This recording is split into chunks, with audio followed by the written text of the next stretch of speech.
Quais cuidados devem ser tomados ao prescrever medicação para pacientes que já tentaram suicídio impulsivamente? Então, isso é interessante porque muito se conheceu dos estados mistos de alguém que está agressivo, irritável, com energia aumentada, com senso de razão aumentado, que a pessoa que está agressiva, ela acha que ela está certa. É por isso que ela está brigando. Os sintomas, eles vêm sempre juntos. E a cabeça da pessoa está a mil naquele momento que ela está ali, naquela fúria, que é a mania mista, que não é aquela mania com tudo pra cima, inclusive humor alegre, né? Uma mania com humor negativo junto da mania.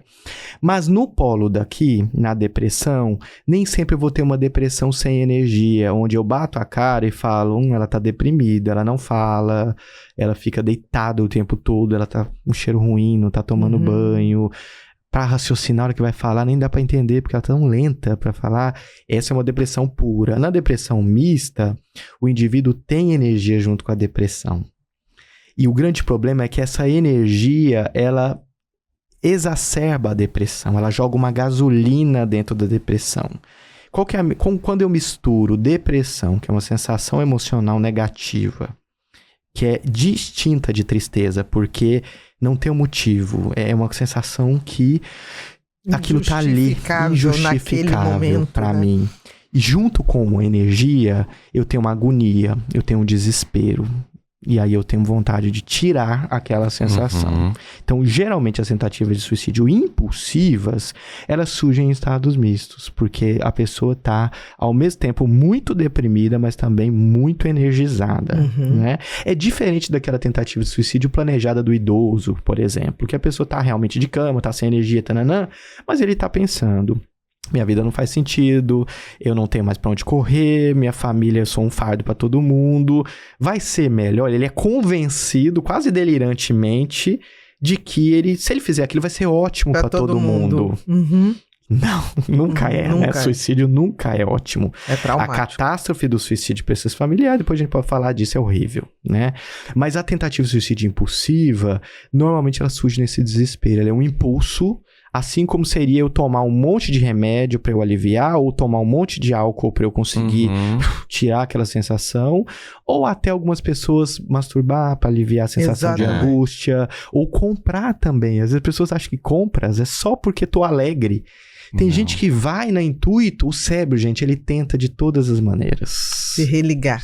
Voltar ao jogo. Ele tenta de várias sobreviver. formas. Então a gente tem que tomar muito cuidado, porque esse paciente tem que ser estabilizado antes de ele ser. Se eu dou uma energia com um antidepressivo de cara... Eu posso destampar esse impulso que vai canalizar. Eu posso empurrar ele da corda bamba do penhasco que ele tava ali. Aquele último... empurrãozinho. Diego, é muito você trouxe hoje no episódio algo que eu trabalho muito tempo.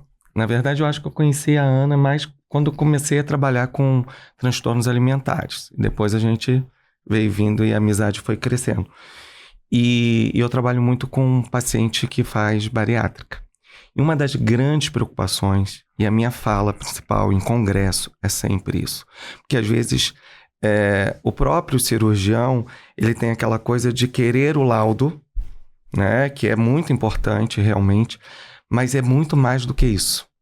É o pós-operatório desse paciente que a gente tem que reforçar e ficar marcando ali em cima, porque eu vejo virar muito rapidamente após 1 mês, 2 meses de cirurgia, esse paciente. Porque o cérebro é quem come. Não é o estômago nem o intestino. Exatamente. É o cérebro. Se o cérebro tem uma desregulação que gera impulso, esse impulso tá ali, ó. Pode ser comida, pode ser gastos. Com sexo aconteceu com uma paciente recente. Ela fez sem o meu consentimento. Eu falei, não está estabilizada para fazer. Para ir para bariátrica. Mas eu quero por tudo, porque também a pessoa com aceleração de pensamentos, ela fica obcecada. Sim, uma coisa. Eu vou, porque isso vai resolver minha vida inteira. E que não vai resolver. Não vai. Não é só isso. Mágico também. E aí ela foi e fez a cirurgia. Aí depois volta o marido, você atende ela de novo, tudo que ela tá muito sexualizada. E tá muito, muito Eu difícil. já aconteci de uma paciente... Tirou a comida, foi foi pro sexo. Porque as pessoas ficam Que também é uma nessa... comida, né? Eu As sempre pessoas Também é digo, uma sexo, comida. caminham Tudo junto. traz prazer As pessoas no ficam cérebro. muito Exatamente. nessa coisa assim, ele vai largar comida e vai pro álcool. É um mais comum. Mas eu já peguei paciente, assim, de pro uma sexo. vida assim, de conhecer, de saber que religiosa, Exato, de uma tem prática, nada a ver com de a estar indo para pessoa. ponto. Naquela época a gente tinha aqueles pontos de ônibus, isso tem uns 10 anos já, que ficava a cabinezinha do ônibus e ficava lá aquele Despachante, o né? despachante, isso, Da... de do ir para ônibus. fazer sexo com essas pessoas. Pois é. E é uma Como uma névoa. forma de aliviar. A pessoa é assim, por isso que antes falavam que era espiritual, porque realmente é muito parecido as coisas, porque parece que a pessoa é tomada por uma outra coisa. Exatamente. Mas a nossa cabeça pode fazer a gente ficar querendo flertar e mandar E foto. justificar que aquilo... mas agora eu emagreci, eu tô super bonita. exatamente. E Agora eu posso. E uma vez que uma paciente foi, vieram as duas filhas, né? E falou, doutor, a gente tá com um problema muito sério. Porque a mamãe, ela está muito sexualizada. Ela terminou um casamento impulsivamente com meu pai. E aí ela tá saindo com rapazes novos, pagando, dando dinheiro pra eles. Sim. E o grande problema disso, a psicóloga está dizendo pra ela que Ela empoderamento merece. feminino, você nunca gozou antes, você merece transar e nananana. Existe isso, existe essa Sim, situação. pode existir. Mas vamos olhar pra Pode. história de vida dessa pessoa. Exato. Ela nunca foi assim. Porque se fosse uma coisa que ela sempre trouxe, agora é uma coisa recortada, Gente, no momento é uma ali, não tem sabe, como isso ingenuidade que é até do profissional, impossível. gente. Mas por isso que tem que ser um trabalho conjunto. E Conjunto. o psicólogo tem que estudar Tem que muito. estudar. Eu sei que é chato. Hoje mas eu tô numa É equipe chato, que né? Até a pessoa não entender, né? tem pessoas que criticam até o cirurgião com quem eu trabalho hoje, mas ele não abre mão de ser o psicólogo da equipe, de ser a nutricionista da equipe. Por quê? Porque você estando ali ajuda a minimizar esses possíveis vieses, erros Agora, que a gente pode cometer. eu sou cirurgião. Não, você vai no psicólogo que você quer. Eu não tenho contato com você, eu não te Não tem conheço. condição. Mas é porque eles não entendem a gravidade disso que a gente tá falando aqui. Exatamente. Eu conheço, porque eu fiz cirurgia, eu ficava Sim, na liga de cirurgia há muitos exatamente. anos. Eu sei como eles pensam. Não imagino. Eles acham que psiquiatria é bate-papo. Exatamente. É bate-papo. É Acalma quase ela como se lá e fosse ela tá chorando. perfumaria. Ela tá chorando hoje, vai lá. Maria. Isso. Vai lá e acalma ela, vai lá e conversa com ela. Tanto que em pronto-socorro eles chamavam a psiquiatria, porque a pessoa faleceu, o parente dela, chamava a psiquiatria pra ela e falava, mas na verdade Não, isso não não é é, assim... Não é isso, é um outro tipo, né? Então, falta Por isso que eu aceitei ficar no terceiro ano da graduação de medicina, que é meio chato da aula, mas...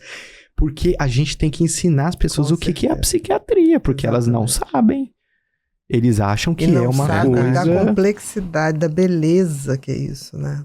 Da complexidade. Que é Em isso. todas as áreas. Se o seu paciente dermatológico tem um transtorno, ele fica obcecado, ele começa a fazer um monte de procedimento que ferra o rosto dele. Com A gente certeza. tem na mídia um monte de exemplo aí de Que gente tá acontecendo. Exatamente. que você vê impulsividade, gente, pelo amor de Deus. A pessoa pôs um produto, depois não sei o quê, Exatamente. depois tananã. E todo mundo vendo e não pode fazer nada, porque também eu não sou família da pessoa, né? Eu vou chegar, vou entrar no Instagram Não dela. tem. Deixa eu te falar, eu fiz o seu Como diagnóstico. Como tem pessoas perdendo. nesse... Que a internet nessa deu coisa, palco pra isso, né? Por isso que os profissionais sérios têm que vir para esse palco.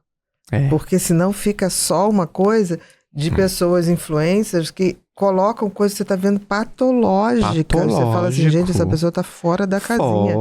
E aí você vai ver influenciando pessoas como se aquilo fosse empoderamento. Exato. Aquilo não é empoderamento. Porque Trazendo uma existe normalidade essa pra ideia tudo. que a doença mental pode acometer qualquer Agora, também um. não é à toa que isso eu fico sempre muito atento. O índice de suicídio entre influencers está disparando.